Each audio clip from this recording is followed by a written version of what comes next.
calling for freedom, calling for rebellion, as many of these songs do, they had to wipe this out. You might be rich as cream and drive you coach and four-horse team, but you can't keep the world from moving round, nor that Turner from gaining ground.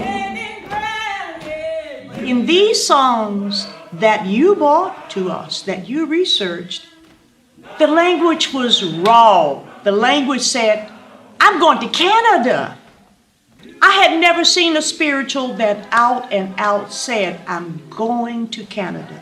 I'm going to do this, singing Nat Turner's praise, all of those things. I think that if we do have hope of resurrecting what this country purports to be, a democratic, egalitarian society, that it has to come through re-engaging the real story of this country. Firm, united, let us be resolved on death or liberty, as a band of patriots joy, peace and plenty we shall find.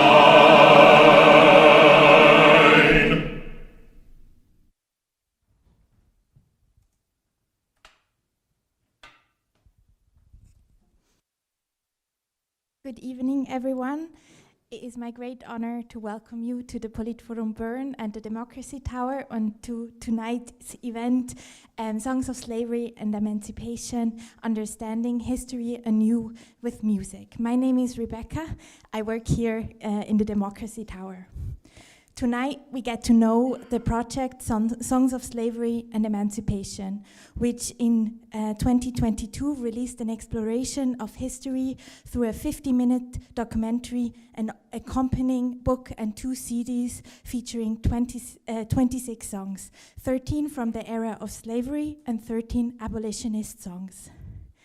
This project seeks to fill a critical gap in our understanding of American history. Mainstream narratives have often focused solely on the religious music of enslaved people, portraying them as passive victims. While those spirituals are certainly a significant part of cultural heritage, we must also recognize the revolutionary songs, the songs that were a rallying cry for freedom, resistance, and change. These are the songs that told stories of defiance, resilience, and hope for emancipation.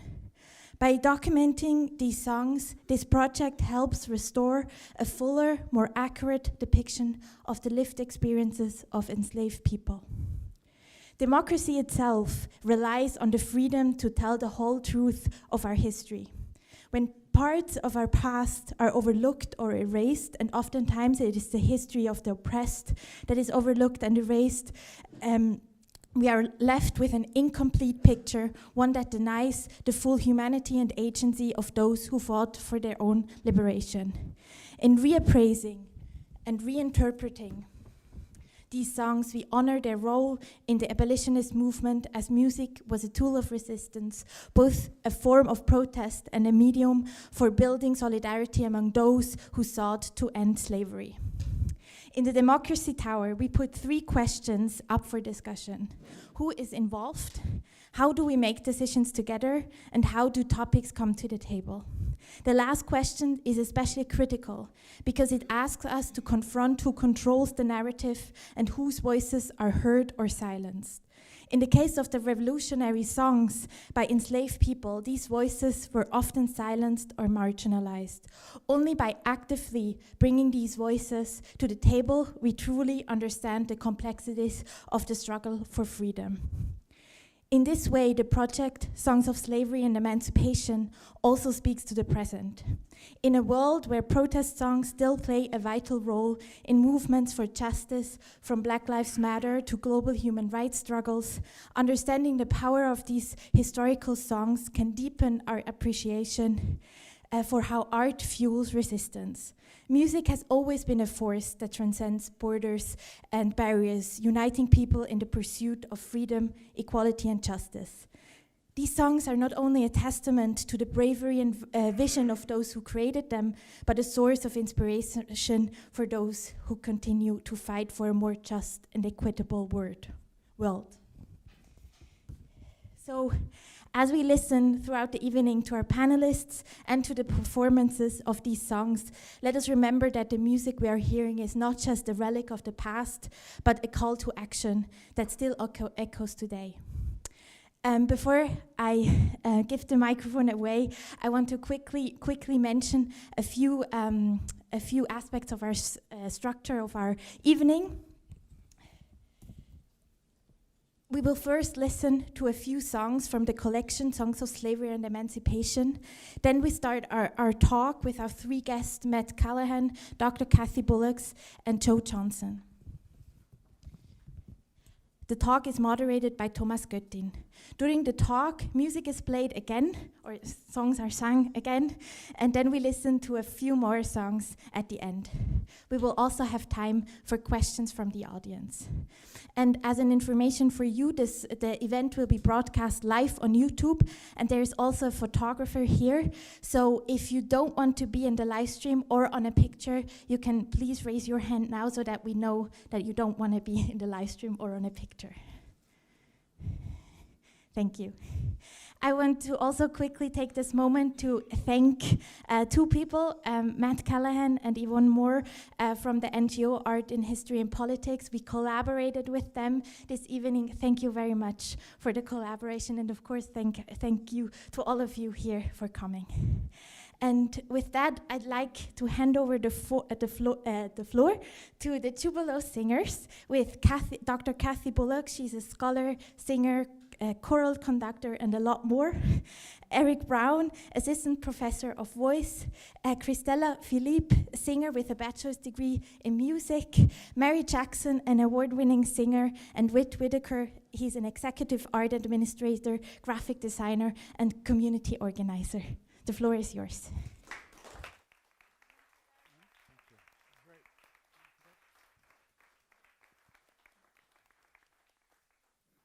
Thank you. We are simply delighted to be here with you and to share this music with you. We will sing for you now 3 songs from this collection. The first one is called The Negro's Complaint, composed by the fugitive slave Thomas Cooper in 1820, based upon an old Protestant hymn. The second song is entitled My Father, How Long? Well, that's what we called it. It was a spiritual. We don't even know when that one first emerged out of that spiritual tradition, and it was collected after hearing black soldiers during the Civil War in the 1860s singing it. And the third song is called The Hymn of Freedom, and this one was probably pretty early, 1813, sung by black people during the late war in Britain.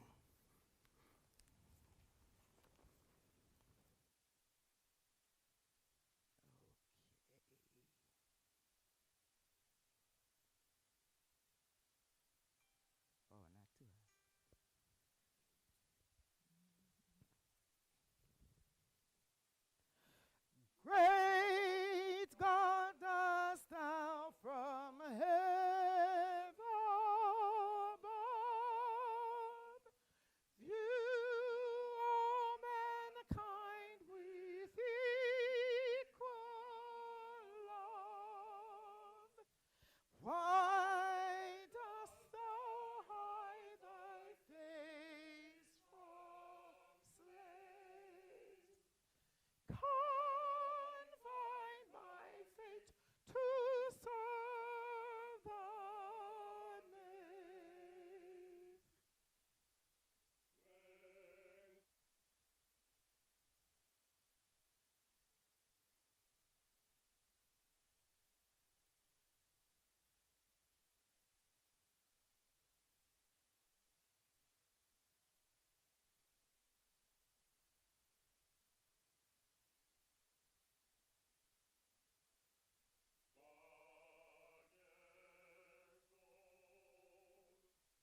stand the lash and feel the pain, exposed to stormy snow and rain, to work all day and half the night, and rise before the morning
I can tell you, this project, Songs of Slavery and Emancipation, is outstanding in my view. And we are witnessing an exceptional event today. That's what I believe in this historical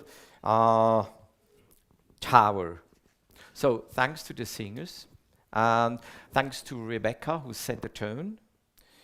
This prison tower, it was a prison tower, and there had been a lot of prisoners of Swiss insurrections and struggles in this tower for 500 years, and now it is turned into a democracy tower, so it couldn't fit better than in here, I suppose.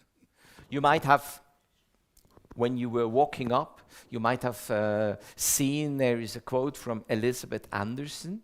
She's a professor from America about democracies. She says, democracy as a way of living is the collective exercise of practical intelligence applied to the problems of living together as equals.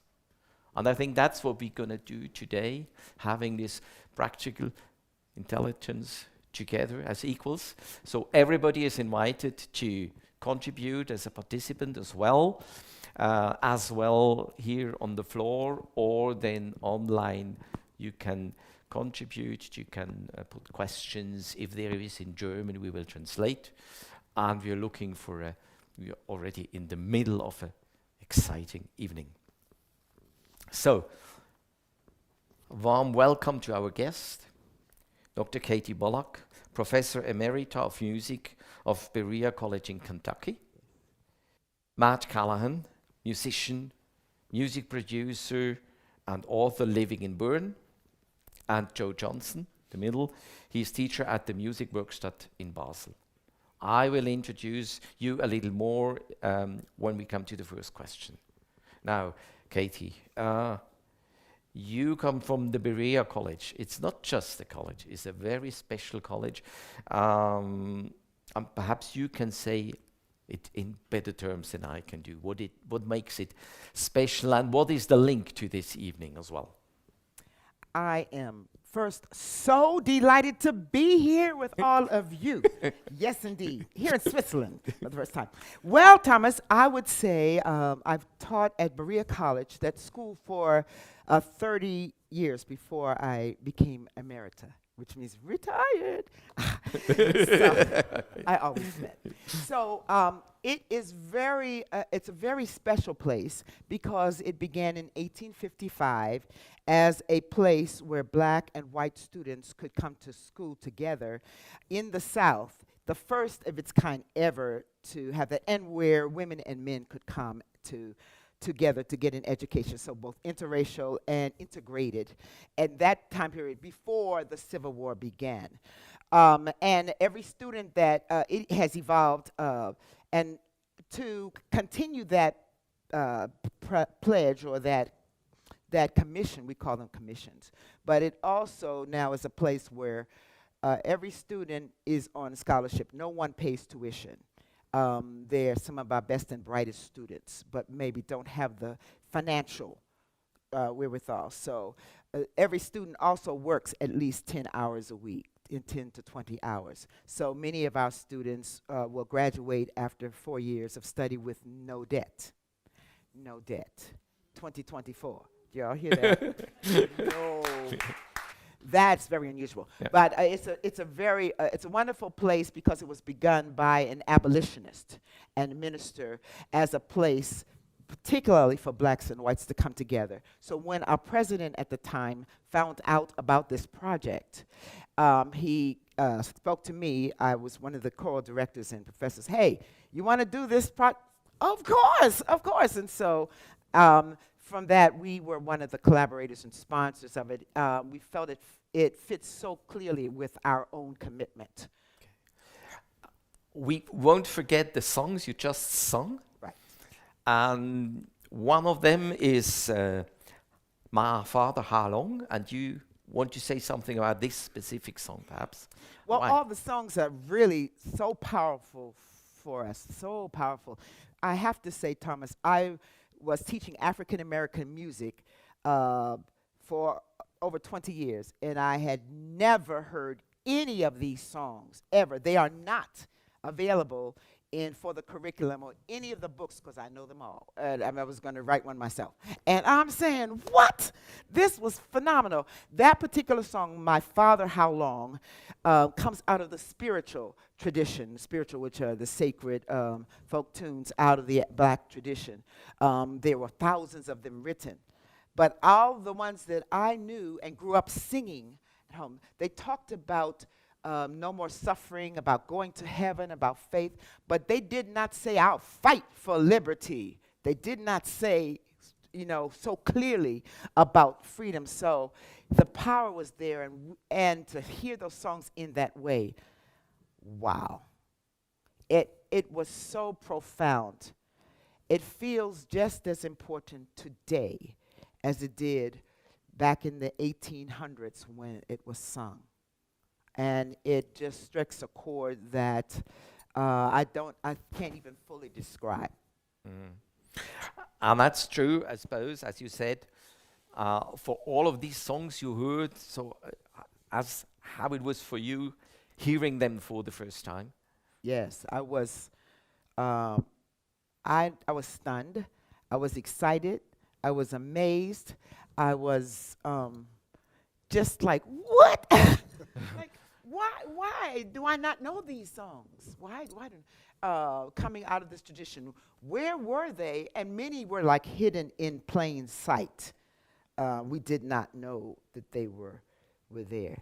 So it was extremely exciting, and I feel honored and humbled to be a part of this project, to help bring these songs back to life and speak on behalf of my ancestors, who many could not speak, and sing on their behalf today. It is a gift. Matt, you're from San Francisco. Yep. You're president in art and history and politics, now living in Bern. Just by the way, I can say it's always very inspiring meeting you and Yvonne when you bump in each other in the street. But let this be apart. How on earth did you find these songs? Well, it began with the last song that was performed here, the last of the 3 songs, and I discovered it in a pamphlet. Tell about it. It was Hymn of Freedom. Hymn of Freedom, just right. choose that so that we know. And but it was actually somewhat accidental. I was definitely not looking for it. I found this pamphlet, Negro Slave Revolts in the United States, 1526 to 1860, and I just opened it and looked at it, and I bought it because I was interested. But within that pamphlet was one verse and the refrain, the chorus. And the words were so different. I mean, I had the same reaction in that sense that Kathy had, of like, I've never heard or seen anything like this. And I grew up listening to spirituals, so I was aware of the, let's say, the discrepancy between this lyric and what I knew as the Negro spiritual. And I began making inquiries at that point, not really thinking of a project, but just wanting to know if there were more songs like this. And I called people I knew who were folklorists and ethnomusicologists, basically personal friends. And more or less the answer was, no, this is an anomaly. This is an exception. This does not represent anything. If you think you're going to find more like it, you're mistaken. But then somehow I wasn't really satisfied with that answer, because the thing as for myself as a musician that always stuck in my head was that here you have a story of Negro slave revolts. Why aren't there songs to accompany those slave revolts? Because in every other tradition, the Irish, the Mexican, the Spanish, you name it, all over the world, people have had rebellions and heroes who fought against oppression, and there are songs commemorating them. How could it be that African Americans didn't have them? It just didn't make any sense from a musical point of view, leaving aside history or whatever. Here's a document that is evidence of more than 200 documented slave revolts over the course of 300 years. How could there not be songs accompanying them? It just, it seemed very strange, particularly for a culture that had such a deep connection to music. And that pushed me to start questioning more. And eventually I found a couple of other songs that were clearly in this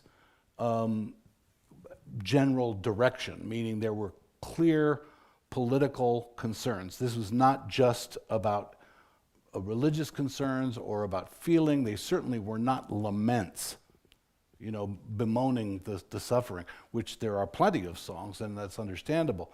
These were songs that actually celebrated Nat Turner, for example, or Gabriel Prosser, heroes of the leaders of slave revolts, and that definitely told me there are more songs. And eventually it took 5 years. One of the songs, the first song we heard was Negro's Complaints. Perhaps you can say something about that song as well. That was actually one of the first that I found when I realized that the sources were not going to be ethnomusicology, folklore, song collecting, that the sources were going to be historians. Because historians looked at the written record, whereas the folklorists went to collect songs by ear, what people sang or what they heard them sing. And the historians actually found these texts, and in the case of the Negro's Complaint, there was an accompanying history of the man who wrote it, who was in fact a fugitive slave. He had left a plantation, I believe, in Virginia, but he fled north to Philadelphia and joined the first African-American church, which was formed there in 1801 by Richard Allen, and himself had collected songs and songbooks himself. He was trained as a minister and then ended up writing hundreds, apparently, it is said that he wrote hundreds of songs of this kind. I was not able to find more, but there was this song was there, and it said it was to the tune of the old hundred. And just a quick note on that is that all these songs were set to existing tunes. In other words, the purpose of the song was to be sung by as many people as could, hear the words. So they used the existing music that people already knew, as opposed to composing their own music.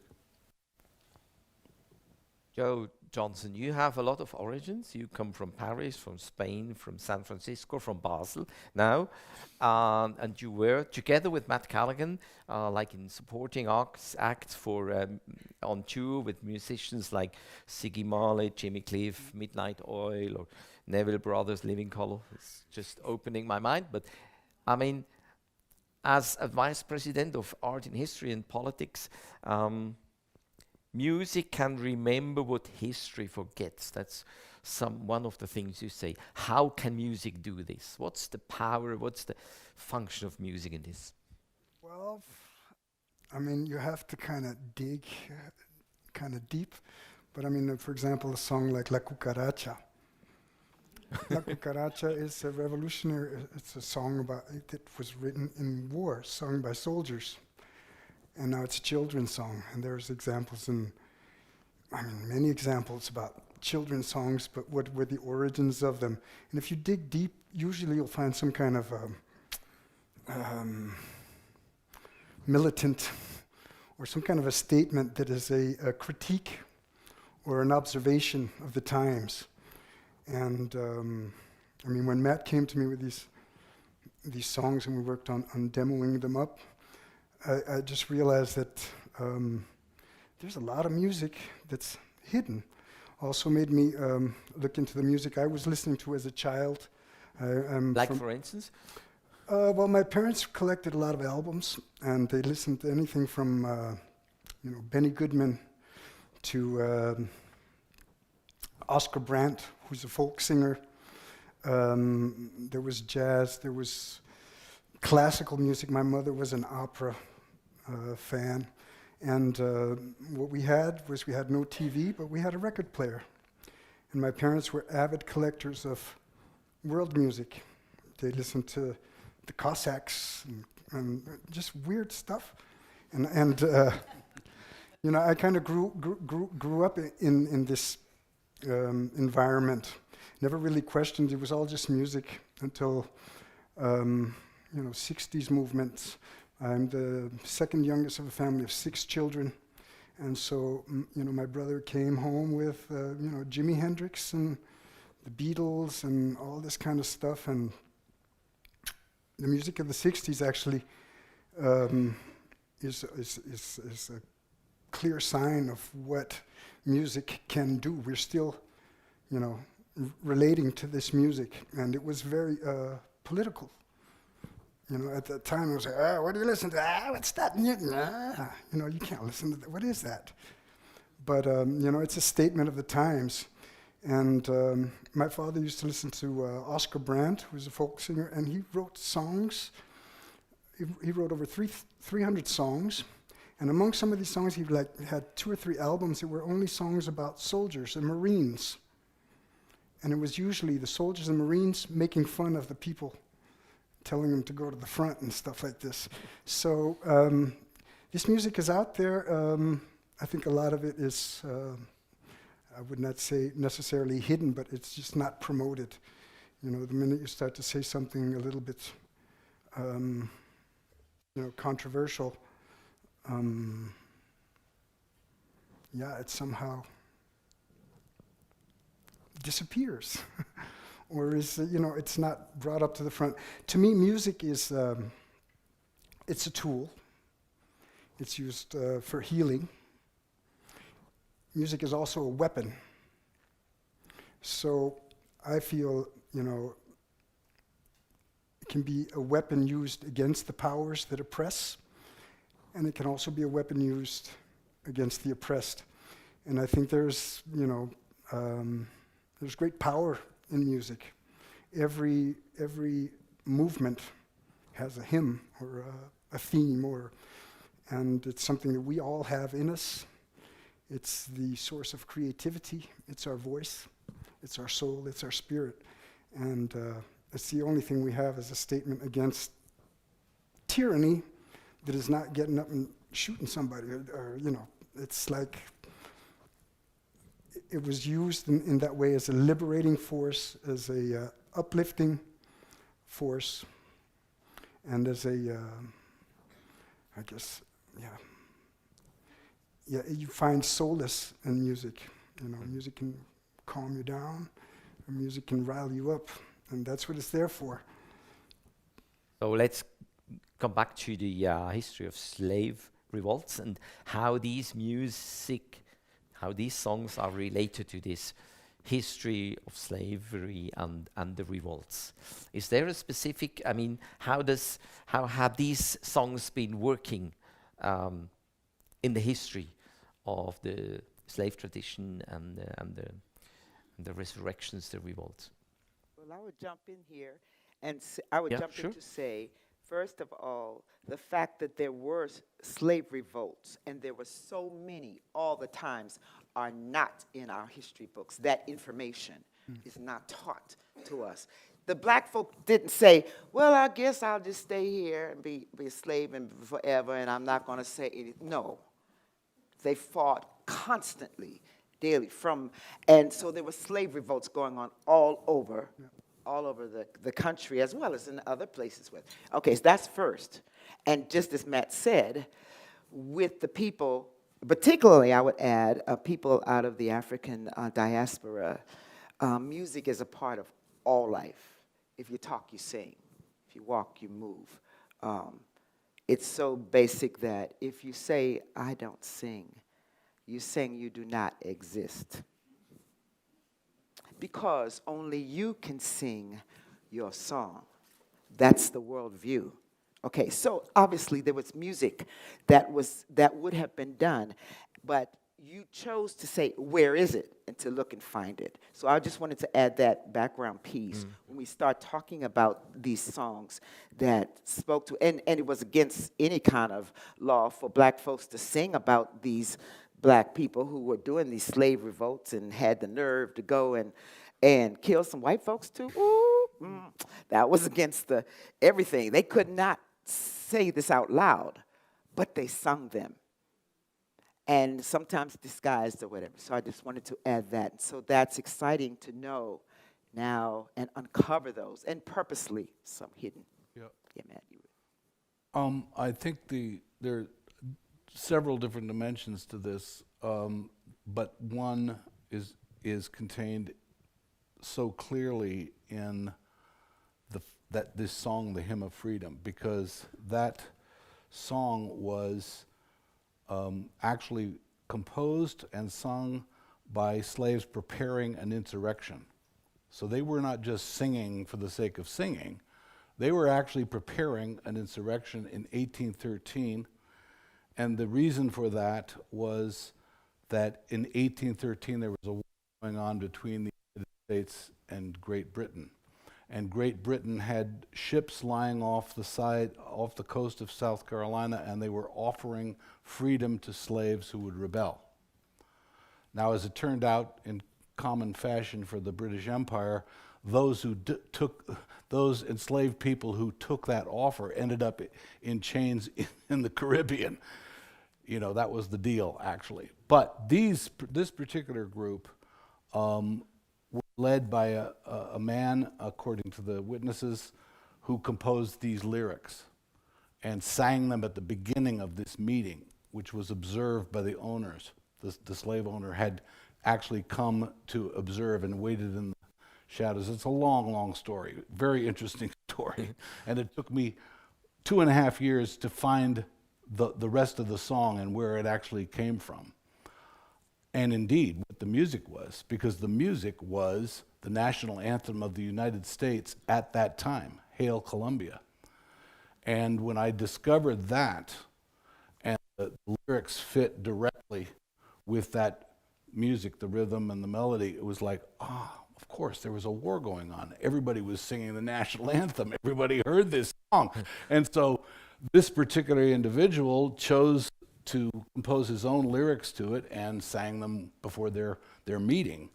And I mean, this was the report of that song. And I think that's a good example of how all the songs in one way or the other took shape. The other kind of song which was commemorating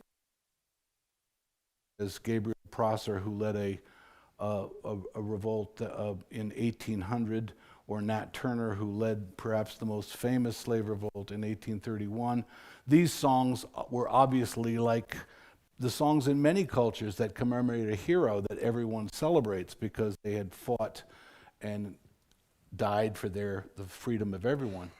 And there are obviously many more songs. I do want to add that one point, which was that in one of the sources that I did discover among the predecessors who, essentially provided material, one of these scholars by the name of John Lavelle claims that there were 6,000 songs of this type. In other words, radical, political, militant spirituals. And he defined the criteria very clearly, where he said they contain 3 components. The first component is a near obsession with freedom, that these songs are obsessed with the demand for freedom. The second is for the demand for justice. And the third is the quality of prophecy, that these songs all have this, they are prophesying the end of slavery. And particularly the songs that came later towards what would eventually be the Civil War, they were clearly predicting, whether they used biblical imagery or not, they were predicting the Civil War. They knew that there was going to be a great conflagration that would end Satan's kingdom, as one of the songs says, ruin Satan's kingdom, because this is the prophecy that of course they envisioned liberating themselves. We are already deep in the history of this, the songs and the history of the slave history and the revolts. This is the first part, so we might soon hear some other of these songs, and then we slip into the second part of the discussion, which is related rather to the present and what is it meaning for us today. You might say something about America. We have the question about Europe and Switzerland, different movements. That we will do afterwards. Now I would just open for a first round if there are comments, questions from the floor or online. Okay, not yet so far, so we continue. Yeah.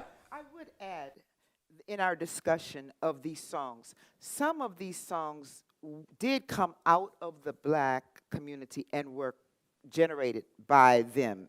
In addition to taking songs, hymns, tunes, songs already known, there were spirituals, by the very nature, folk tunes emerged out of the Black community themselves. So those also were used. I even think the whole spiritual itself is, by its very nature, a song of power and fighting against oppression.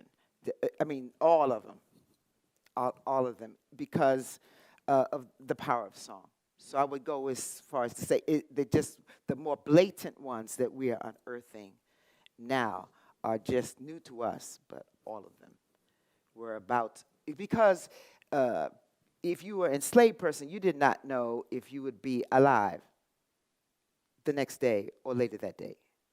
If you had children, you didn't know if they would be with you or so. I mean, so you lived moment by moment often, and it was a choice whether you would even continue to strive. So all of the, you see what I'm saying? Mm-hmm, mm-hmm, mm-hmm. Which is true for the whole history of this revolts as well. Yes, yes.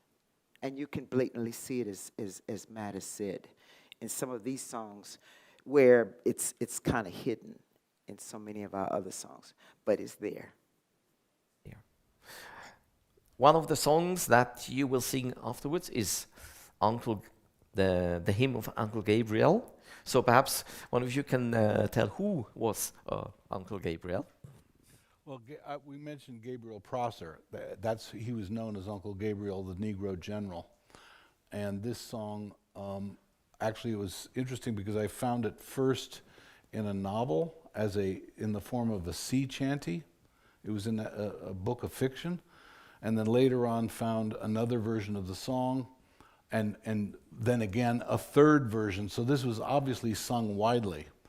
You know, this was clearly a well-known song, even though it's been forgotten. And it was celebrating Gabriel Prosser, who led this revolt in 1800. And the song actually is quite accurate historically. I mean, it's a song, but it actually tells what happened. Okay. All right, we get to sing. All right, now. we get the second round with Uncle Gabriel and a song of the abolitionist movers. We talk about that perhaps later. All right. Here we go. Please come and join us.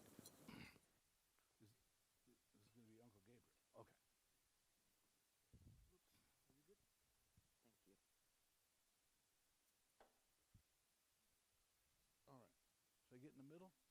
All right. Get in the middle here. Hold on a second. I'm falling apart here. Thank you.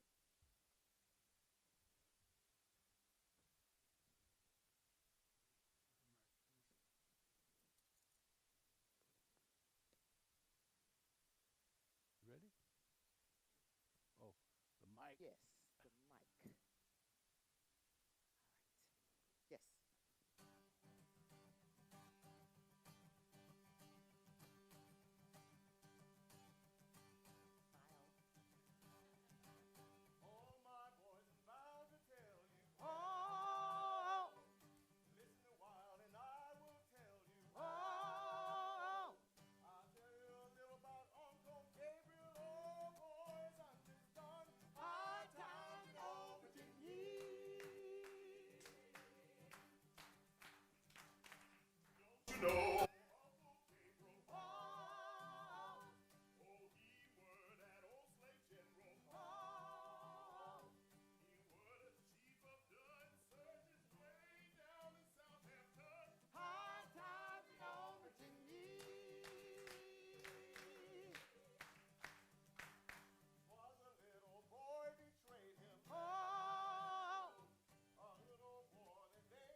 They took him.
The second part of the collection is a collection of abolitionist songs. And abolitionist songs were easier to find because they were all published in songbooks which were widely dispersed to the abolitionist movement, so it was not as hard to find these songs, except for the fact that they've been completely forgotten as well.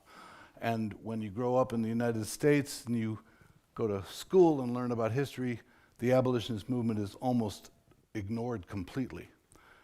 But it was the abolitionist movement that led to the Civil War, and its relationship, in particular to music, was represented by groups such as the Hutchinson Family Singers, who sang this song and dedicated it to William Wells Brown. This is where I found it. William Wells Brown was a fugitive from slavery, came out of Kentucky, went north and became a leading abolitionist, and he published a songbook called The Anti-Slavery Harp in 1848, where this song appeared. It was called The Flight of the Bondman, and it was sung by, as I said, the Hutchinson Family Singers, who at the time were amongst the most popular groups in the United States, and were abolitionists, and have subsequently been forgotten. So we're bringing them back.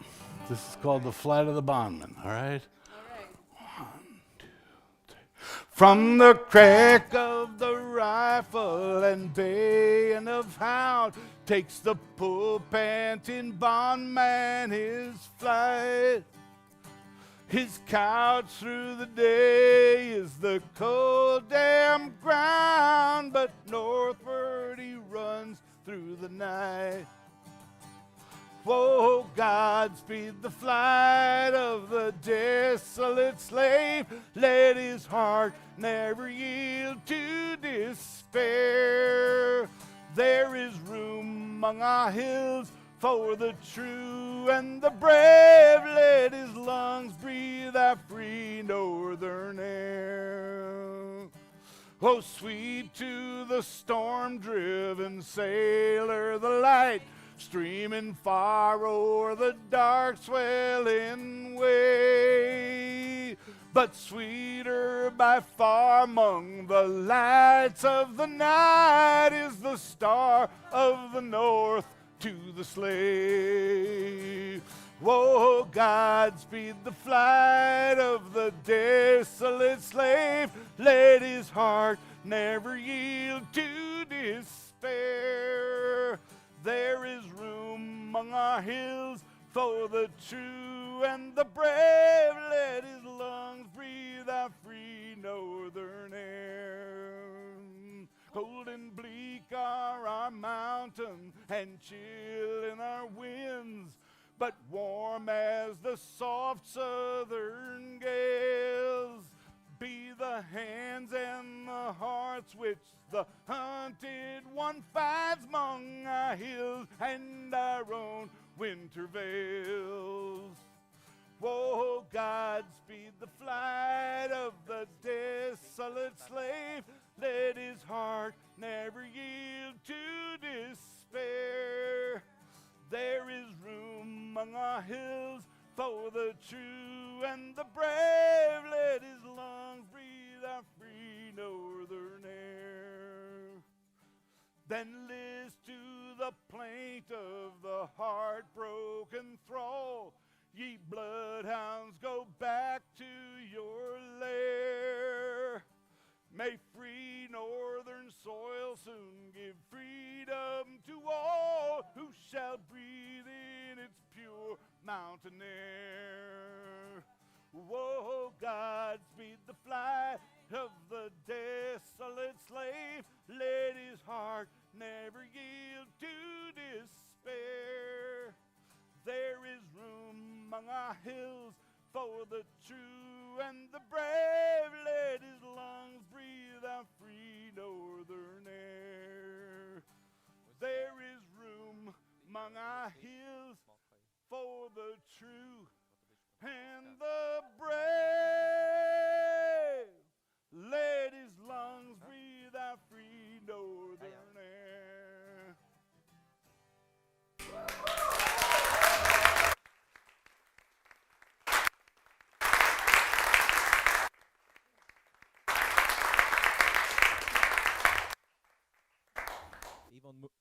Yvonne Moore and Matt Callahan, thanks a lot. Just before we continue, I just want to ask some of the people, how do you feel? What does these songs make to you? Just some short reflections or just sharing emotions? I keep the microphone. I'd like to get to know more about the perception of those powerful songs by the owners of the slaves, by the ruling society. It was quite often mentioned, powerful songs, but out of the perspective of the ruling societies, this could be a risk for rebellion, but in fact it wasn't. And because they could think people who say, well, slaves or British who sing don't do rebellions. But what was the real perception? Were they forbidden? We go back to that, yes. Others? Did it? Yes? The songs? How was it for you? Make happy and empower you. I feel stronger when I hear these songs. Very touched. That's fantastic. I love digging out that history that Matt is talking about and finding the origin of some things. I'd love to see some of these moving into current country and Western. Yeah, we go to that. Some musicians in here can say something about that. Corey? Yeah, it remember me a bit the story of Swiss folk music, where we also secretly you cannot find the bad stories, the colonial links from Switzerland to all these. You cannot find. There are in the songs, but it is also covered.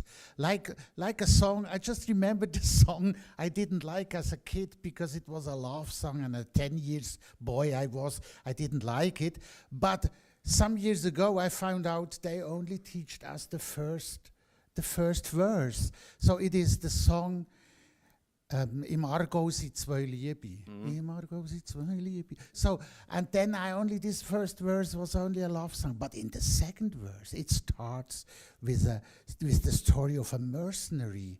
The young boy went to the war. He went to fight to foreign war fields, and he helped to clash down slave uproots, rebellions, etc. So Switzerland was involved, and it is even you can find that in our songs, but we have also lost the remembrance, and we have to find it out again also. Okay, we dedicate the second part of this discussion to that. Perhaps you can we can continue. Where are our panelists here? It was for me just. I had tears in my eyes. I just say this like that, as you said, the healing or whatever, the power of music, and I was just I wanted to share with you. Yes, and there was this one question about how was the perception of the slave, of the masters of the slaves? Yeah. Could I take that? Yeah, sure, you can. Quickly, because there is a wonderful example of this, which is in the book.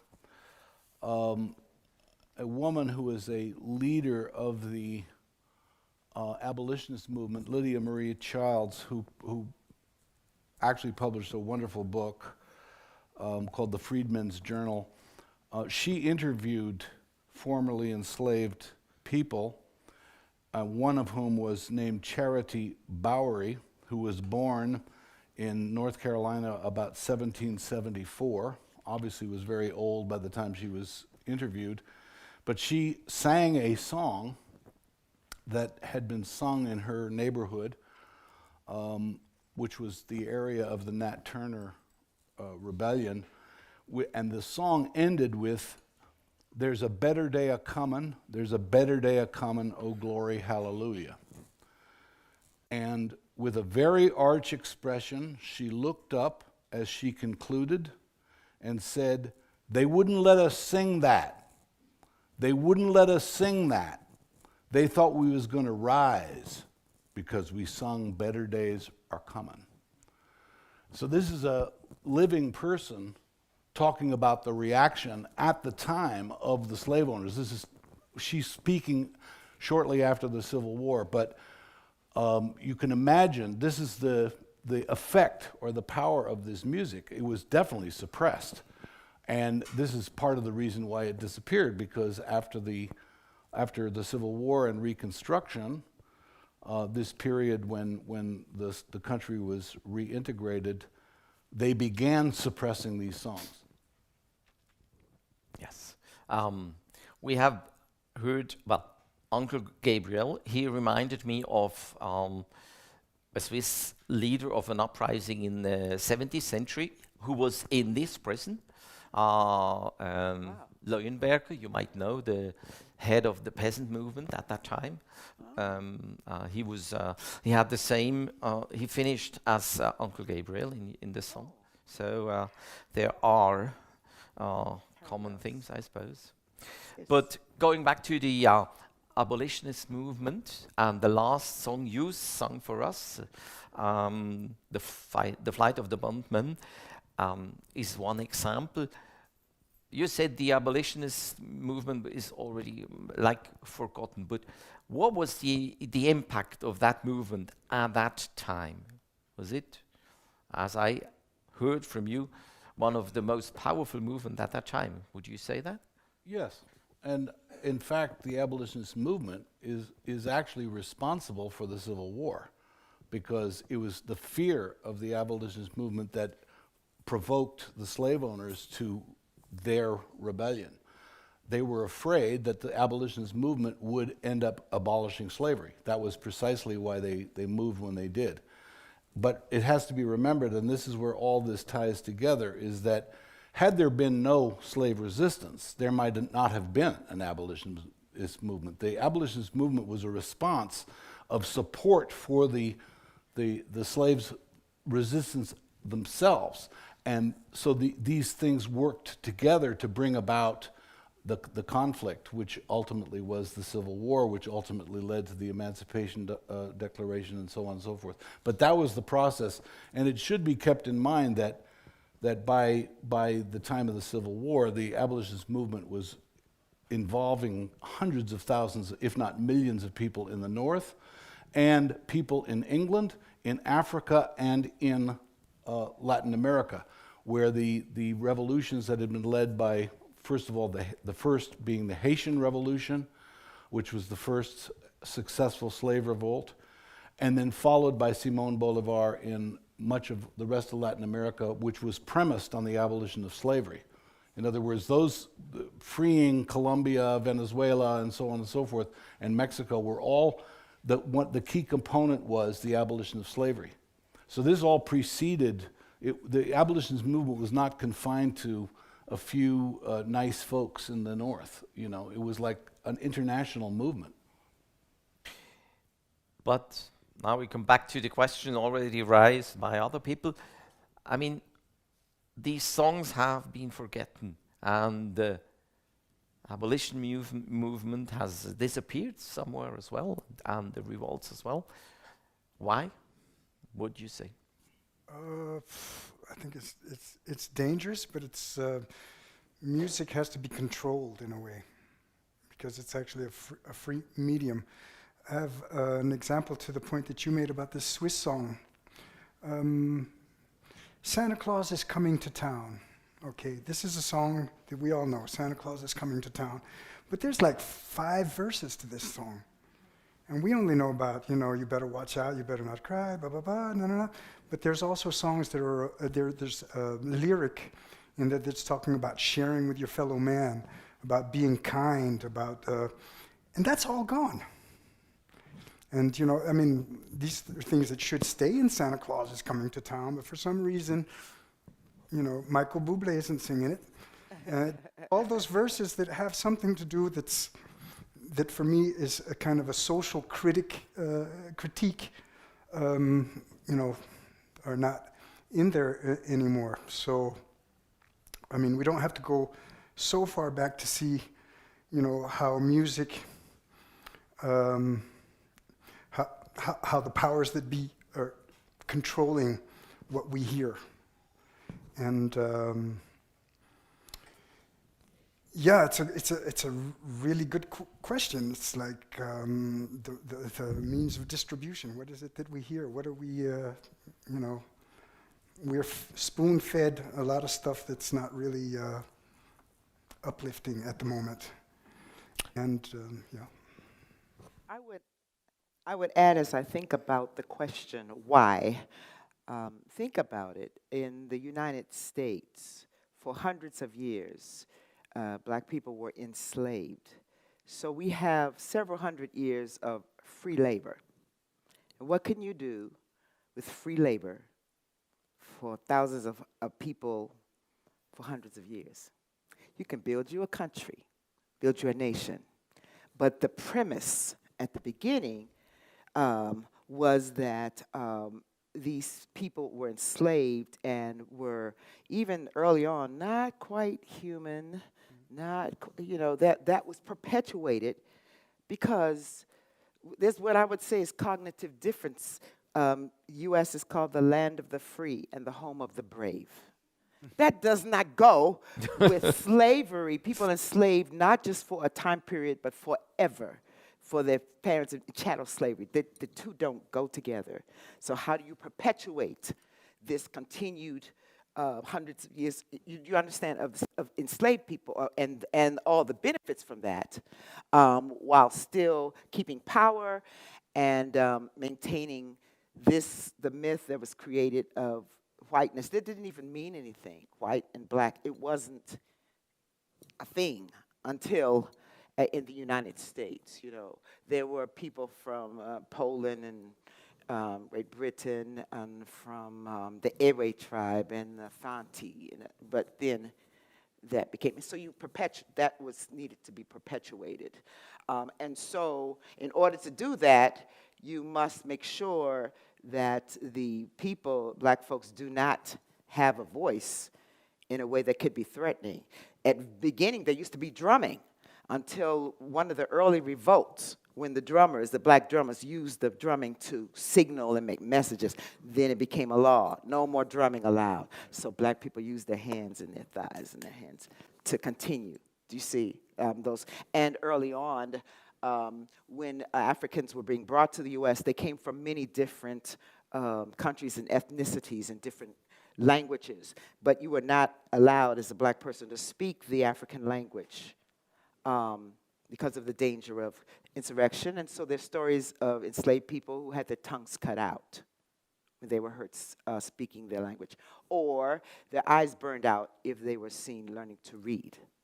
So, it was a series. So it's natural that the music then would be subverted and dangerous, but that didn't stop the spirit of the people, which is universal, I think, too, continues in spite of these things and because of. Would you agree? Yes, totally.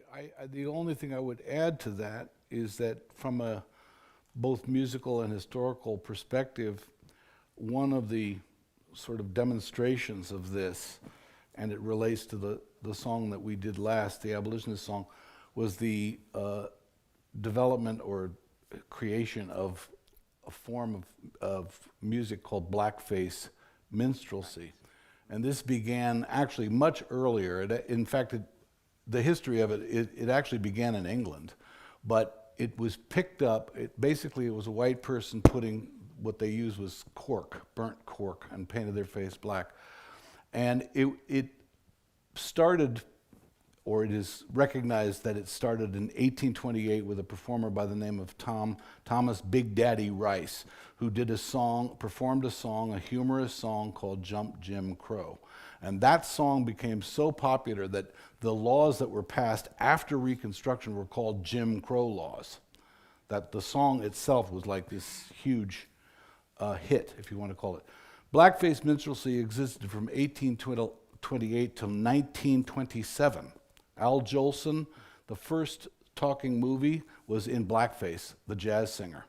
So you got 100 years of dehumanizing, degrading, racist music that is popularized by the American music industry. No one's ever been held accountable. No RCA Victor, no Columbia Records has ever paid for anything. In fact, the perpetuation of this has actually continued into the present day, because while there have been many books written exposing blackface minstrelsy, and I've read several of them, denouncing it, calling it bad, and so on and so forth, they have all written out of history the fact that the most popular group in America was an abolitionist group, and that there were people who were opposed to blackface minstrelsy at the time. And in fact, among the abolitionist songs are songs written by Joshua McCarter Simpson, who was a black man, who deliberately used blackface minstrelsy songs to divert, and he says in his introduction to the song, to divert and rechannel these dance tunes, these fun melodies, into the direction against slavery. So again, this part of it, it's weird in that sense that it gets, now we denounce it, we say it's bad, but you don't talk about the people who fought against it. You don't talk about the resistance to it at the time. And somebody said something that makes me feel good to hear, why aren't these songs part of the American canon now? The Flight of the Bondman is a perfect country tune. Why isn't that sung by everybody and around campfires? Why aren't children singing that song along with all the other songs? It's an American folk song. It's a good song. So, it can't be because of the music. It can't be because somehow it's artificial or inauthentic or something. No, it's because of what it's saying. They don't want people to be reminded that this is the history. That continues to present day in trying to erase the history in the United States and make it even illegal for current books that talk about the history in parts of our country. They pass laws to make it so that they can't be taught. They are not to be taught in schools. But that goes a little forward. I do want to add that the craziness of this whole minstrelsy. Okay, these are white people in blackface and making fun of black people, but the music was black music.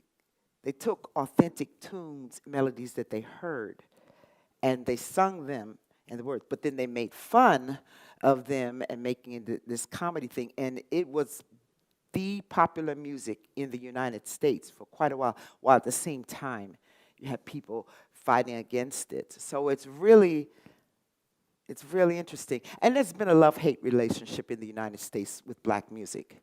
There's been a love of the music while continuing negative aspects toward the people who make the music. Right. Yes. Yeah, so let's talk about today's kind of what's the place of these songs. When you were performing them in the United States at the Berea College and other places, how did people react there? Oh, they were amazed. They were excited. They were inspired. And they're back to just what? Who? Where did these songs? What? This and particularly for many black people who we don't even know fully about our own history, because so much of it has been systematically, hidden or continues to be wiped out. To hear the power to know about the power of these enslaved people, to take these songs and the words they used. It is very inspiring when folks today, as they move forward and they're seeing challenges all around them, to remember, well, 100 years ago, my ancestors had it worse than I did, and they spoke strongly of this and fought so that I could be here today.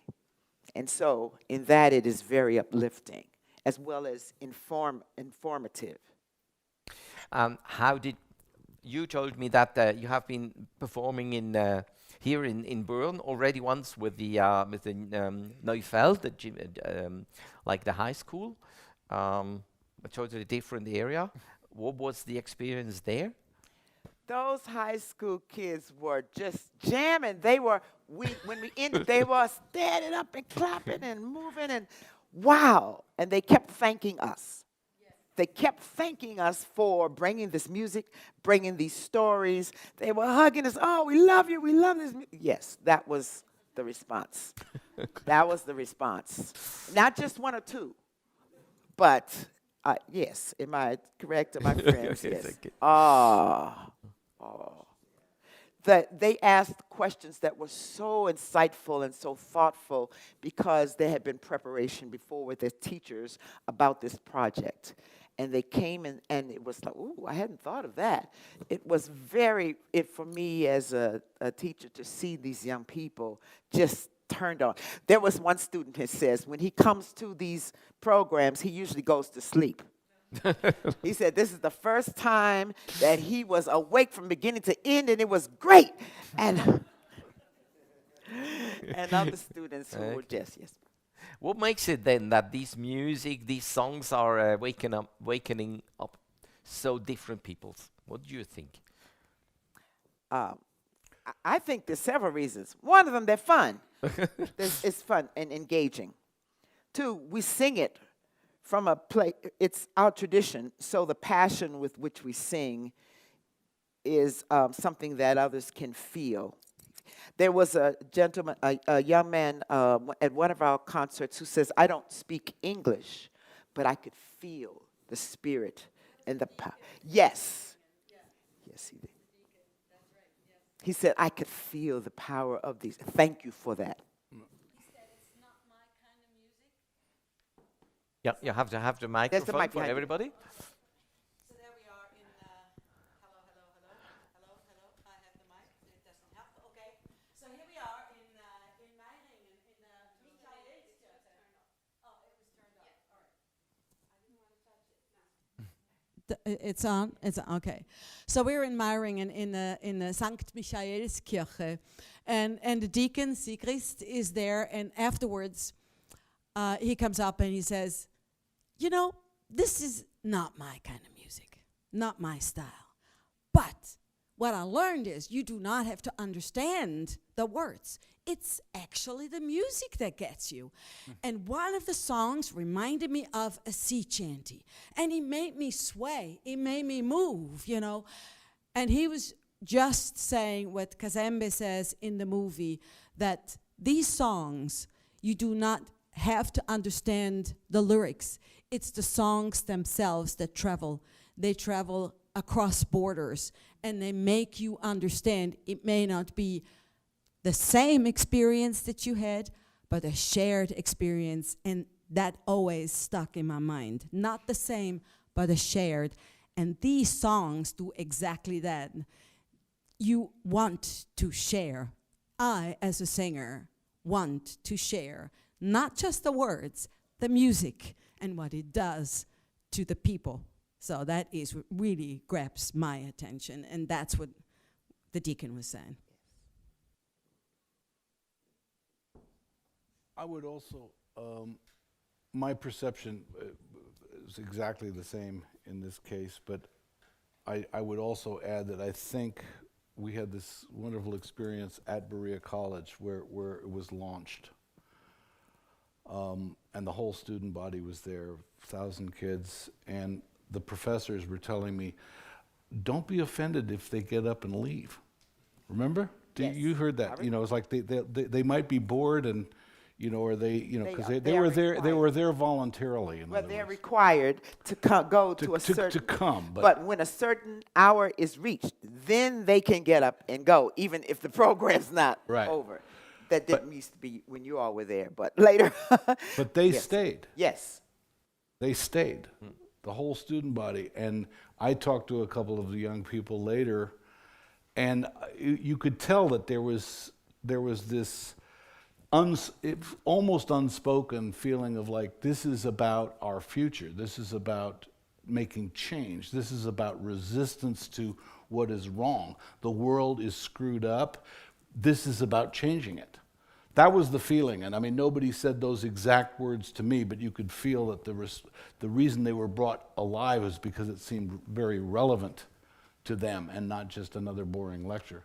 I would love to have a word from two of former students from Berea College who are, all of us were part of the original project, but who are here now singing about their experiences. That was both Mary Jackson and Christella and Philippe.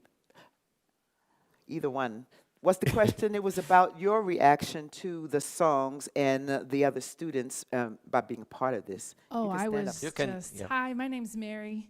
I was, first of all, I thought the reaction of the students, I was just floored. It made me just so happy to see how engaged they were, how thoughtful they were, the level of critical thinking that they displayed in their questions was phenomenal. And on the original recording, first of all, I was grateful to be called to be a part of it. But the songs were particularly emotional for me because of where I come from. My grandfather was a sharecropper. So a sharecropper in the United States, years ago was typically an African-American farmer who would work on a white farmer's farm, and the family that owned the farm would pay the farmer, just a little and provide a place for them to live. But, obviously the family that owned the farm would get very rich and wealthy off of the work of the sharecroppers. And so my grandfather was a sharecropper, and both my grandmothers on both sides of my family worked for well-to-do or middle-class or white wealthy families as maids and servants. And they did not have the opportunities that I have today. So it just made me overwhelmed and emotional and grateful that they were strong enough to keep fighting so that I can have the opportunities that I have today. Thank you, thank you, thank you.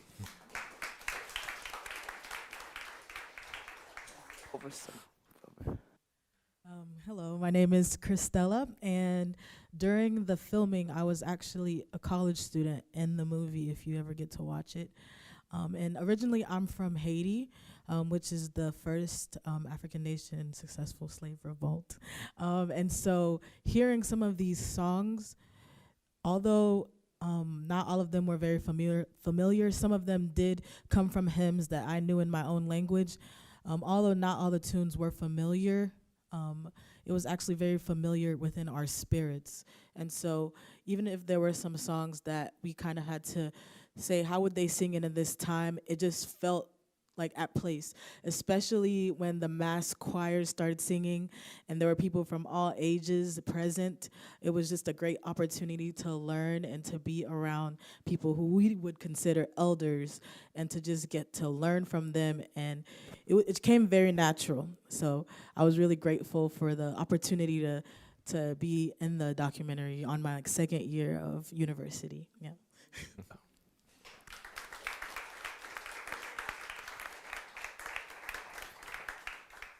So let's talk about the future then.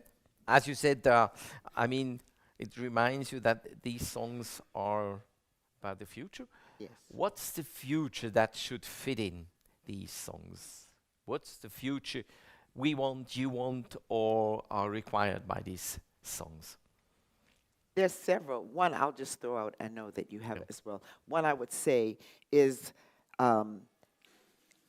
going forward, it is one can do that much stronger if you know your past, if you know where you've come from, if you have a sense of connection or anchor to those before, then it is very empowering. Like when I stand on the shoulders of those before because my grandfather was born a slave.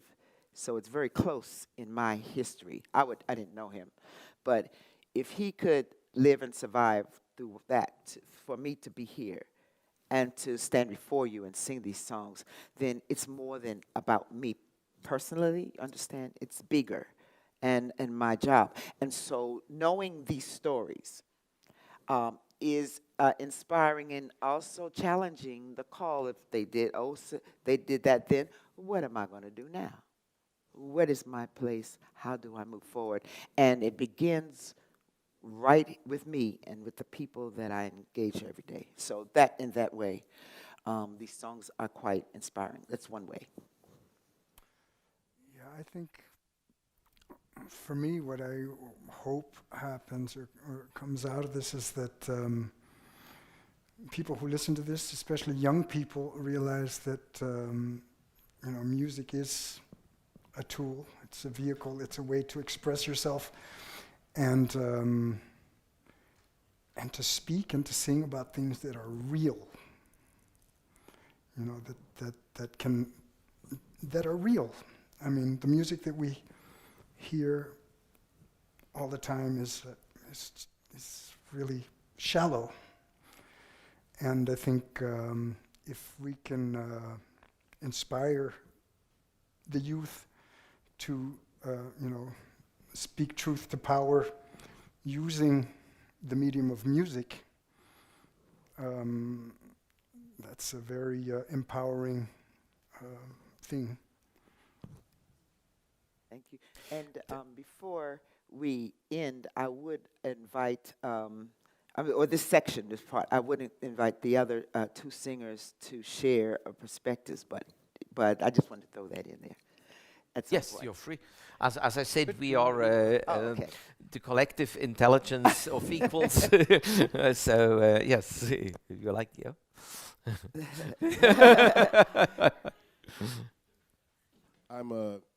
Is this on? Okay. Yeah, it's working. I'm Dr. Eric Brown. I work at Morehead State University in Morehead, Kentucky. I remember when I got the call. A lot of times as a professional singer, I receive a call and I don't think anything of it and I just head on to the gig. And this one, initially, I treated the exact same way. And I got there, and to my surprise, we were dealing with a subject matter that I was not prepared to deal with at that time. I had been dealing with some things in my own town where I come from. And so to come and hear these songs, the chill that you get when you hear that feeling that crawls up your back is the connection to the spirits of what all of this is about. And that happened to all of us the first time we sang through each one of these songs. Each song had to be dissected. There were times where we weren't rehearsing, we were just talking. And I was thinking, well, we've got to get back to the rehearsal. But what was happening and what was transpiring from the elders to the youth, from people whose life experience is twice that of mine to people whose life experience is half that of mine, there was a transfer of information and energy through all of us that was not something that I don't think any of us were prepared for. So we did long rehearsals, and I went back, and I had to drive an hour and a half both ways. But I was very introspective and really reflecting on myself and what was being accomplished in each of those sessions with music that I had no connection to, and yet the strongest connection that I could possibly have with any type of music at the same time. And so that was, you find yourself on this, you find yourself on this seesaw and of emotions. And it was an enriching experience. It was a humbling experience. It was a powerful experience. And it was an experience that was that brought us all to tears.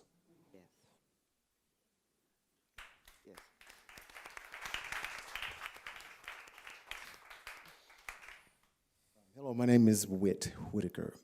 So my colleagues have pretty much summed it up. It was a very enriching experience. For me, initially there was some anger involved because of some of the lyrics and seeing the pain in the words. And we have, people like Dr. Bullock and other elders. I guess now I'm kind of an elder, but other elders who would,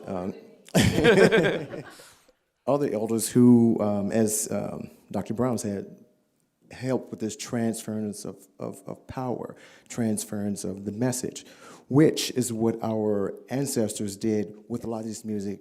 A lot of it wasn't written down, it was by rote, and they passed it down in history. So there was, some anger when you're in the midst of the words and understanding what they've gone through. I'm from Detroit, Michigan. I've gone through my own things with homelessness and abusive situations. So that alone was something that I can kind of tap into. What does this mean for the future? Music, the arts in general, are very important because they do inspire, but they're here to challenge.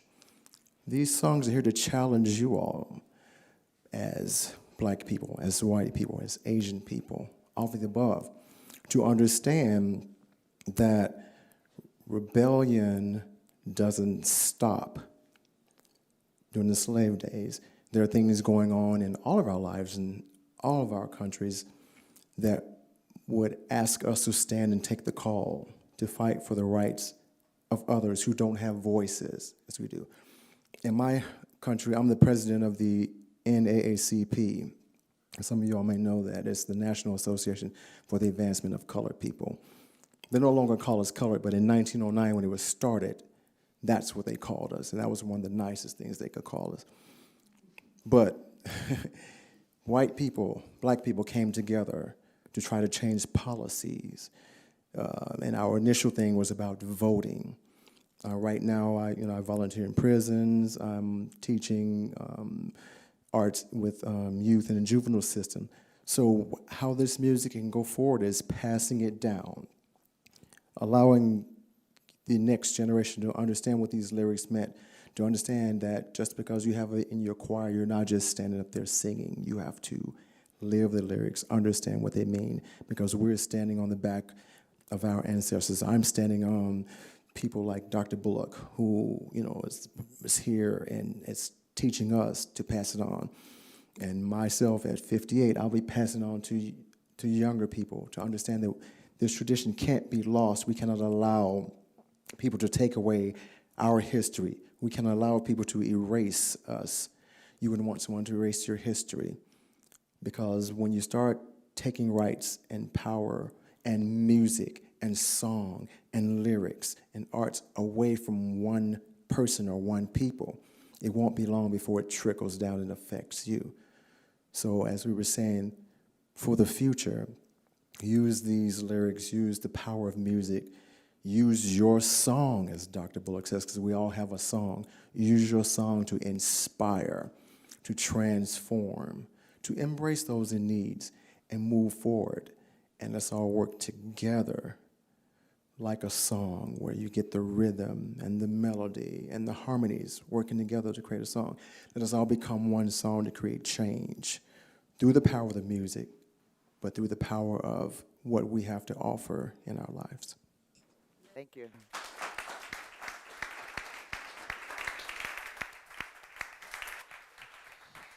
Matt? Thank you. I think we can, yes, we can take that. I mean, you've been talking about struggles, vote, like for instance. And I mean, as I said, democracy is far from being complete. We fight as well, huh? We have problems. Well, we talk about the narratives at the moment with the songs, but there is voting, there is civil rights, there is inclusion on every level and the possibility. These are the fights that I suppose are meant by the future and the rebellion that does not stop. And as you said, there is then one song of change. Perhaps you could comment on that a little bit as well for the end. Yeah, I think, I mean, everyone has spoken eloquently, so there is not that much I would like to add other than to say that I do think that, certainly for myself, I would hope that these songs enter the canon of American folk songs in the sense that they get taken up just for what they are, that they're beautiful, powerful statements instead of being excluded. That would be one way for them to carry on into the future and for young people to learn that this side of history. And on the other hand, I do think that the conflicts that we're faced with today are in part, they're in part straight politics. Who decides, who's in charge, what's their policy, as Whit was saying. But there's also another side to it, which is directly connected to the arts, and specifically music, in the sense that music, of all the arts, is something everybody can do. You do not need a music industry to sing. You don't need a big production budget to pick up a simple instrument and make music. And this, I hope, comes through, that against the propaganda of the music industry, the entertainment industry, which is dominant, absolutely dominant. And I speak now as a professional musician, as a producer, as somebody who's worked in the music industry for years, that I hope that these songs convince enough people that you do not need that structure, and you may even have to oppose that structure if you want to sing the truth. If you want to get to what music is really about, which is that people join together to share a collective experience, either just as a group of singers or with an audience or with whomever, and that take this spirit and implement it directly, because that will make a contribution. There is even a new abolitionist movement coming back, taking up these elements. Perhaps I didn't know that before my preparation, actually. Yes, well, there is, in the United States, unlike Switzerland, there is a serious problem with prisons. It's a very big problem because there are millions of prisoners, and it's a long history that actually goes back to the Civil War and what was done to reinstitute slavery with the chain gangs and the vagabond laws that essentially re-enslaved black people. That has continued to the present, and now there is a movement developing led by people like Ruth Wilson Gilmore and others who have begun to theorize and articulate a system without prisons, or at least without the kinds of punitive, punishing systems in place, as opposed to the philosophy that's applied in Switzerland of rehabilitation. And if you compare the fact that Yvonne and I did a tour of the Swiss prisons, and at the time there was like 6,400 prisoners in a country of 8 million, and I compared, it was like 1 to 100,000 in America. The proportions are so completely out of whack. You realize there's a total misconnect with what's happening. So this movement of abolition is definitely on the rise. So far, I'm not sure how effective it has actually been, because the prison population continues to grow as we speak. But it does exist, and I know that it has adherents that are advocates of abolition today. I would add that whenever in my classes or presentations I talk about the story of African Americans or people of African descent in the US, anytime we talk about the whole idea of racism and oppression, we must then talk about the situation of women and how the terrible ways in which they have to move through life and could not even vote until 1920s. We must talk about the situation of the LGBTQ. I mean, we have to, it never stops there. You see, who else is someone whose voice is not heard, who is being unfairly treated, who needs to be lifted up? It's just, it opens our eyes to look all around. And that is a win for everyone, my understanding. And these kind of songs begin there with that journey. But it never, in my experience, it never stays only with this group of people and this place. It might begin, but it always looks at humanity and then asks us the question, where are we in this journey? What is our role? We feel oftentimes that we have no power and we can't do anything, but we can impact the people around us. Matt had a vision. He saw a book and it says, what is this? And then years later, we have music that is being heard and being inspiring to people around the world. Yeah. Starting with it. Don't know. And as you said, I mean, it's clear what it is all about. Yes. It's like coming together. And somebody is in the video is saying there is no Easter bunny. It's just, I mean, which means there's nothing like you can, like miracles, whatever, or the wood do strange things. It's really clear what it is about. Yes. Okay. So, are there comments? Yes, yes, 1, 2, 3, 4. We take just the comments, huh? We just take them together, one after the other. You'll hold it, okay. Yeah, we've been talking about music. I came a bit late, so what I'm going to say has already been said, just stop me. We've been talking about music and how it is used for what should I say, insurrection and so on. And what just came to my mind with your question about how does power react to such songs or to such things, it made me think of, I'm afraid I don't know his name, but that footballer who refused to sing the national anthem. Yes, exactly. And I thought that was actually just, I didn't really think of it much, but there was a time when we were talking about all this, I thought, wow, that's actually also a very powerful statement to refuse to sing the song of the powerful in a very, very public setting.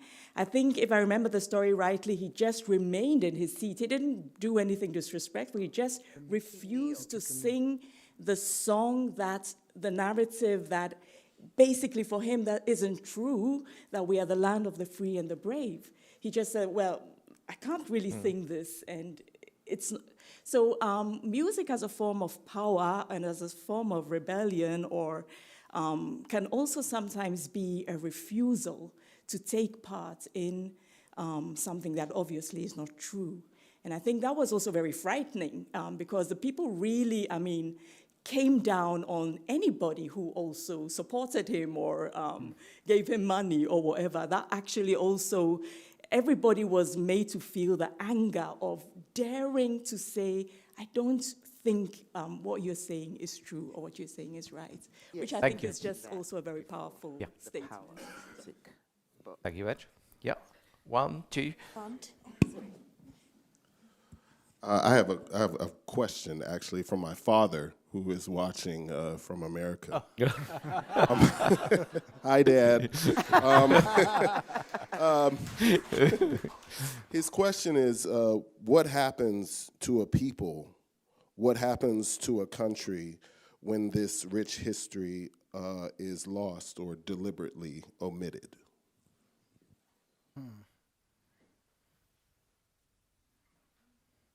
Those in power remain in power. Those who continue to perpetuate these myths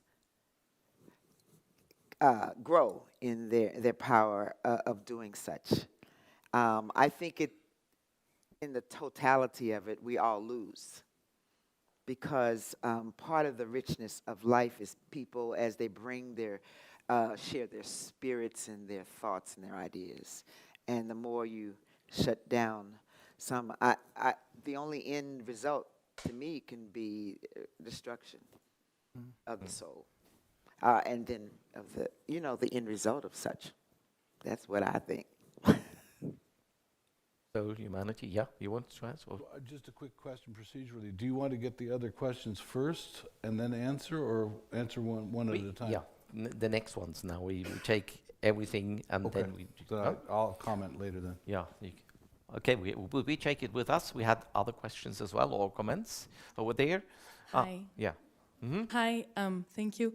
Thank you so much for this wonderful performance. I really love the songs, and I thought, and the discussion, but the songs especially, they were, very powerful, very touching and everything. So I have 3 short interconnected questions. The first one is, I'm not sure I understood whether you actually found the music or the melody and rhythm with the lyrics, or whether you first found the lyrics and then had to reconstruct the melodies and the songs that belong to it. And then the second one that is connected to that, if you found the lyrics with the melody and the rhythm, you talked a lot about how the lyrics were sort of new and raw and had this really innovative, or well, not innovative, but particular characteristics. And I wonder whether that is true for the melody as well, or if you find anything that is really special, new, that you haven't seen or heard before with these songs. And then the third question is, if, again, it is true that you found the melody with the lyrics, do you see any kind of internal tension between the form that is the melody and the rhythm and the lyrics, the content of the songs? Because I'm thinking here of Claude McKay's sonnets, for example. He used that ultra-traditional Eurocentric form of poetry to write super rebellious and revolutionary poems of Black tradition. And I wonder whether, and it is the struggle, that tension that creates the power of the text. And I wonder whether anything similar can be said about the songs that you sung and presented and talked about. Yes. Yes. Yes. Most of them, if not all of them. Absolutely. Yeah. Perhaps we can, this is a very specific and large question, so we take them. Well, I can answer it fairly quickly. First of all, there were both kinds, words with no music and words with music, meaning that the actual tablature was written out, and others where there was a reference to a tune, the Old Hundred, so you knew that was the music.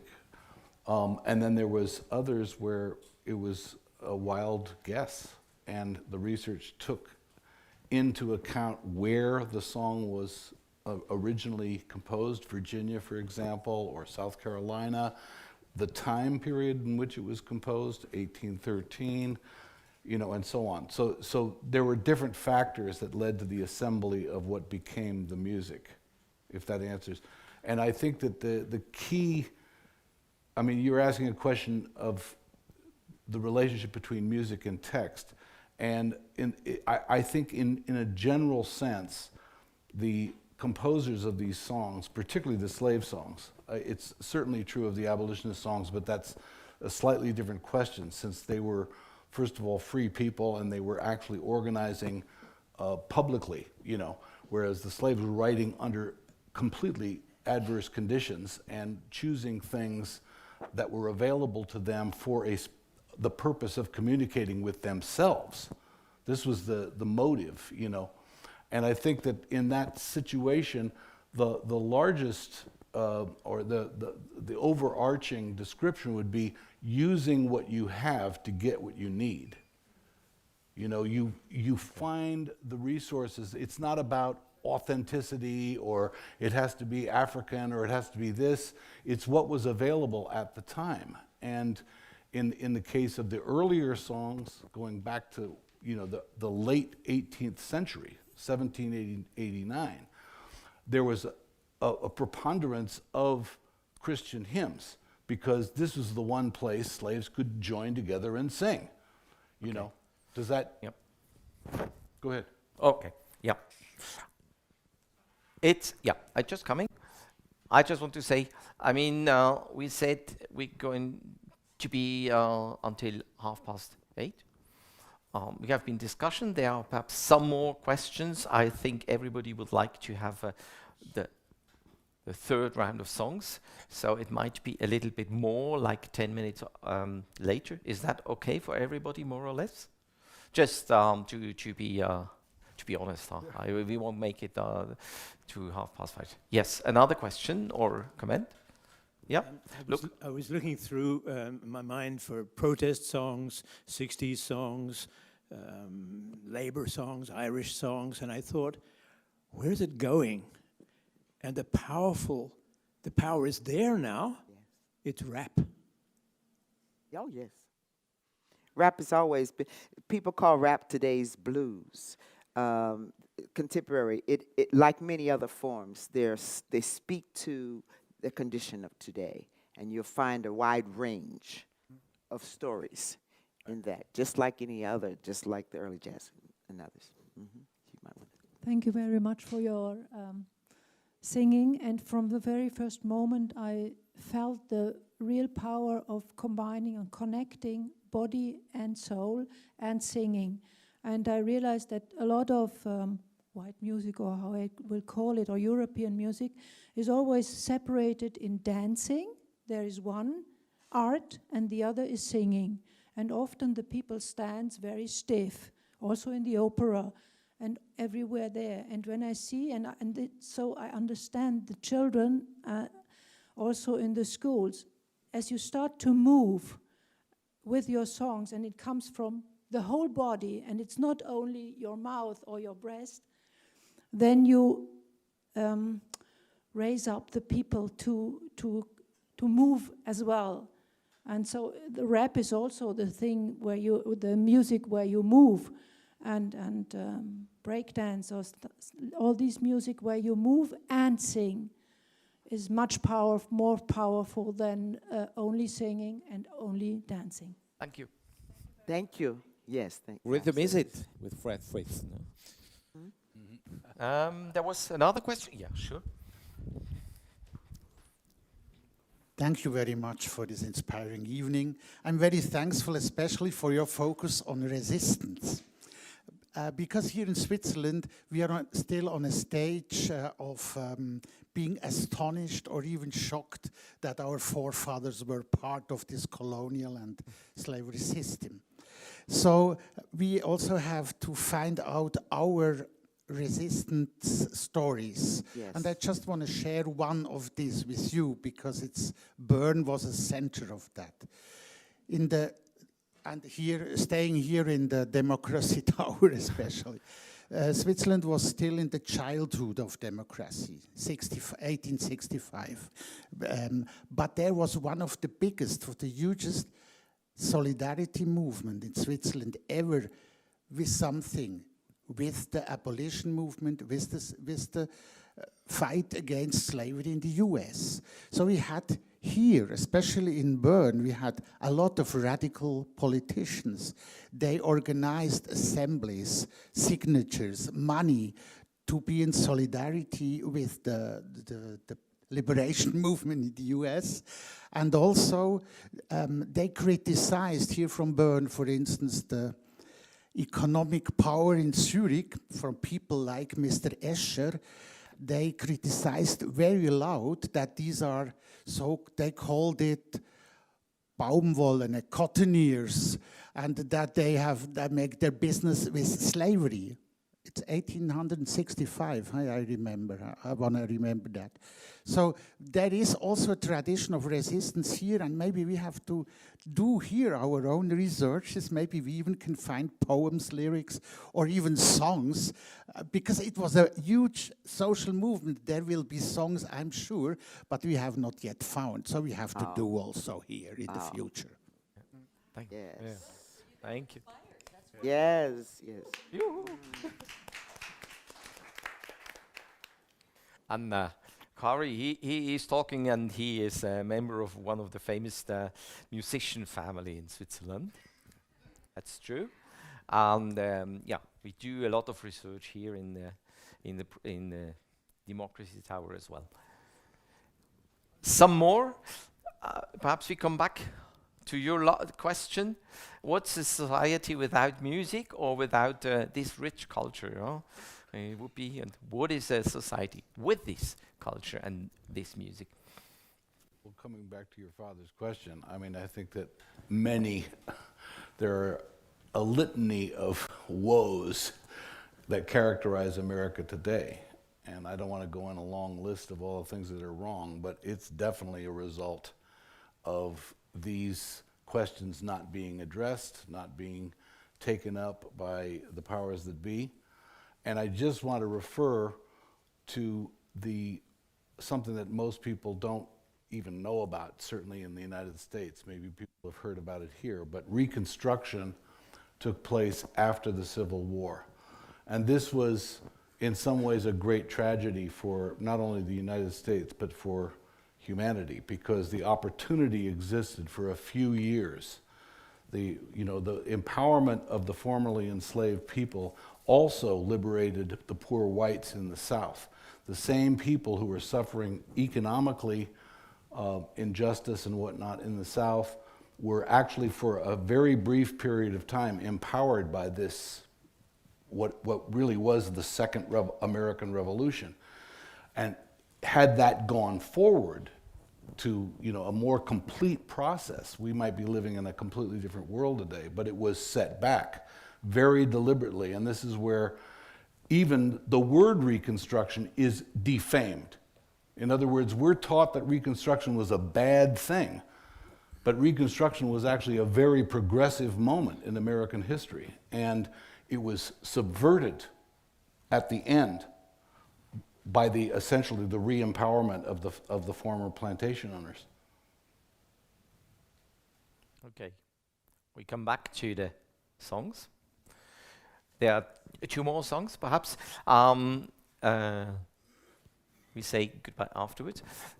You say something about, it comes one of my favorite, Natur.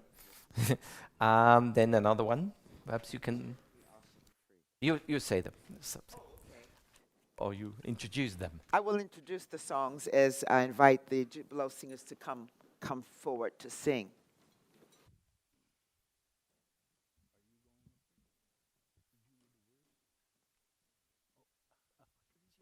And inviting Yvonne to join us. Matt. We love singing these at the very end.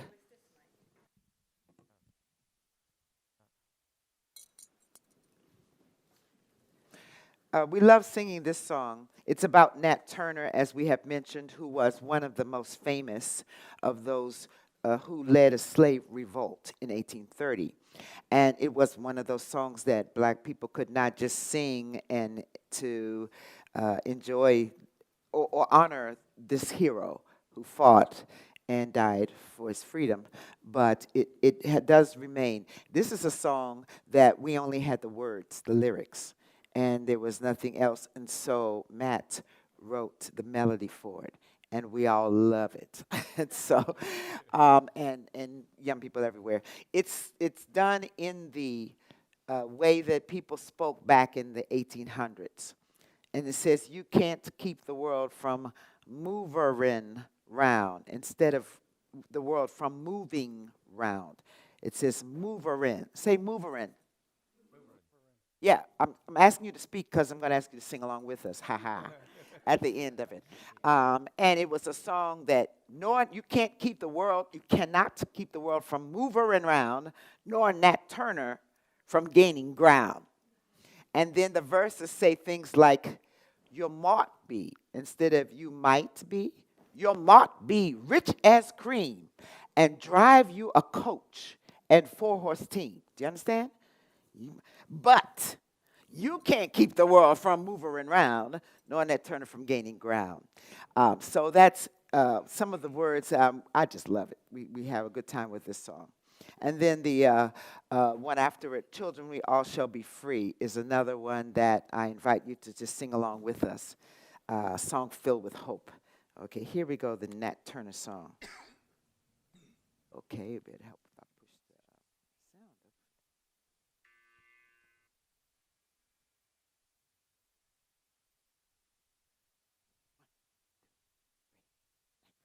You can't keep the world from moving around. No, Nat Turner from gaining ground, gaining ground. You can't keep the world from moving around. No, Nat Turner from gaining ground.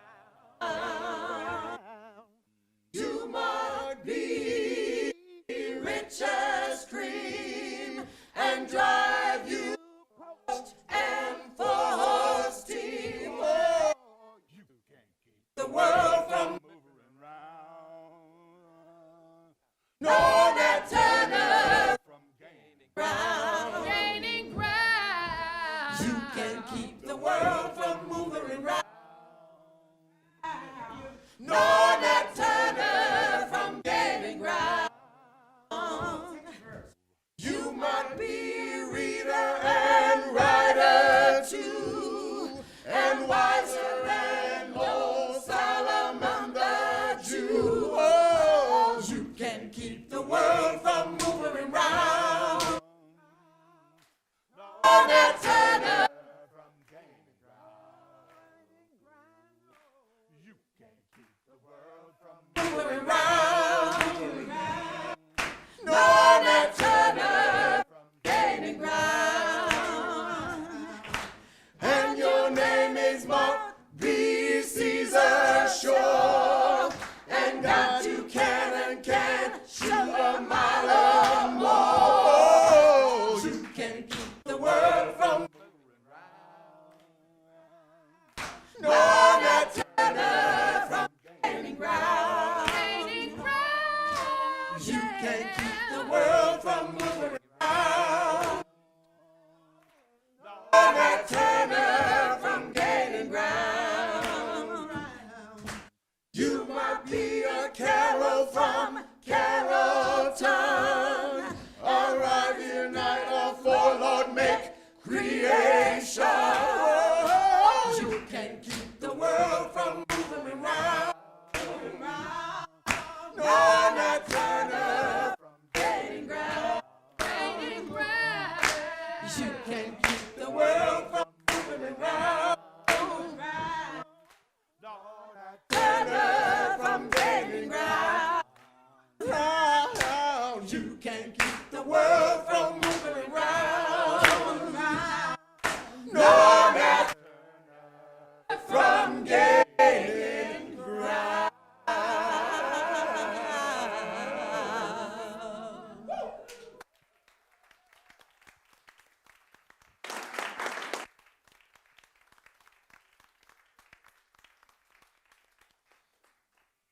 Y'all did pretty good.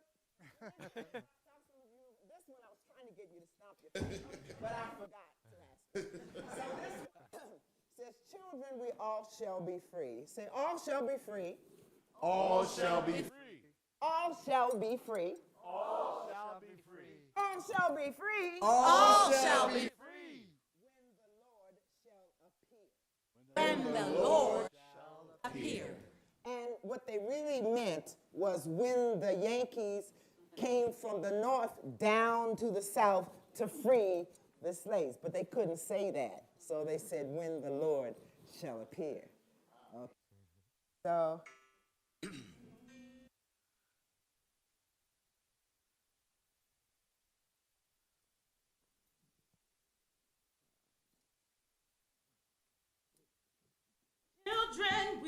All shall be free. All shall be free. All shall be free when the Lord shall be. Okay, y'all got that?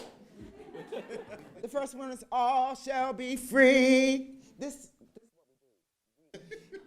It's not just a spectator sport. We all are part of this because we all have a voice, right? So sing, all shall be free. Let me hear y'all. All shall be free. The next one, all shall be free. All shall be free when the Lord shall be. That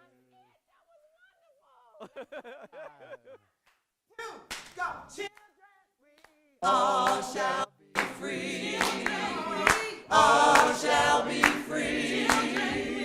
All shall be free when the Lord shall be. All shall be free. All shall be free. All shall be free when the Lord shall appear. We want no cowards in our back, not from their colors. Call for valiant, hardened men that are not afraid to die. Children, we all shall be free. All shall be free. All shall be free when the Lord shall appear. We see the pilgrim as he lies with glory in his soul. To heaven he lifts his longing eyes and bids this world adieu. Children, we all shall be free. Children, we all shall be free. All shall be free when the Lord shall appear. Give ease to the sick, give sight to the blind. Yes. Enable the crippled to walk. Oh, amen. Raise the dead, he'll raise it from under the earth and give them permission to fly. Children, we all shall be free. All shall be free. All shall be free when the Lord shall appear. All shall be free. All shall be free. All shall be free when the Lord shall appear. All shall be free. All shall be free. Oh, yeah. All shall be free when the Lord shall appear.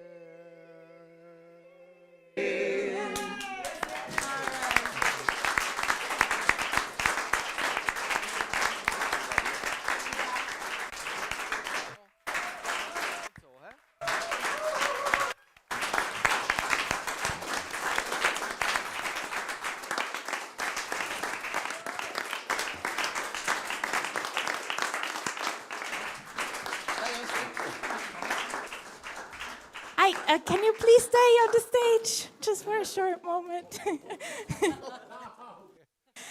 I just want to thank you so much for this very special and just a highlight evening for the Politforum, I think. And I have a little present for you. I'm going to give it to you after.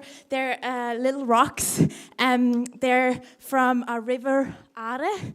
But maybe they're also from the tower, who knows? But they're edible, so... So yeah, thank you very much. And I just want to quickly apologize to the live stream. We had some technical difficulties, so the songs weren't as nice to hear in the live stream. But for everyone that can and lives in Switzerland, I highly recommend to go to the concert on Thursday in the Kultur of Königs, where they show the documentary on the one hand, but there's another concert. So I really highly recommend. There are some tickets left, so go there on Thursday. It's going to be fun. Yeah, so thank you very much. You're invited to the apéro downstairs. Yeah, have a lovely evening. Thank you. Oh, there's some book, yes. So, exactly, not only can you come to the concert, but you can actually actively take the book home, take the CD home, put the CD in your CD player, open the window, and sing out the window. Invite your neighbors. And if you do not understand English that well, well, we got the book in German too. So, please, over there, buy the book, buy the CD, spread the word. Come to the show on Thursday, nevertheless, to see the movie. I also got flyers downstairs where we have the aperitif with other dates where we are going to be, where you have the chance to hear these powerful, powerful voices that traveled here. Us, Kathy, Harry, Quince, Eric. Now I got it.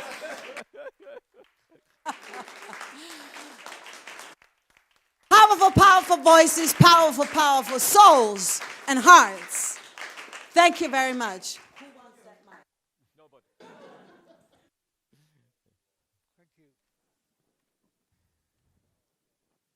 Is that it? Yeah.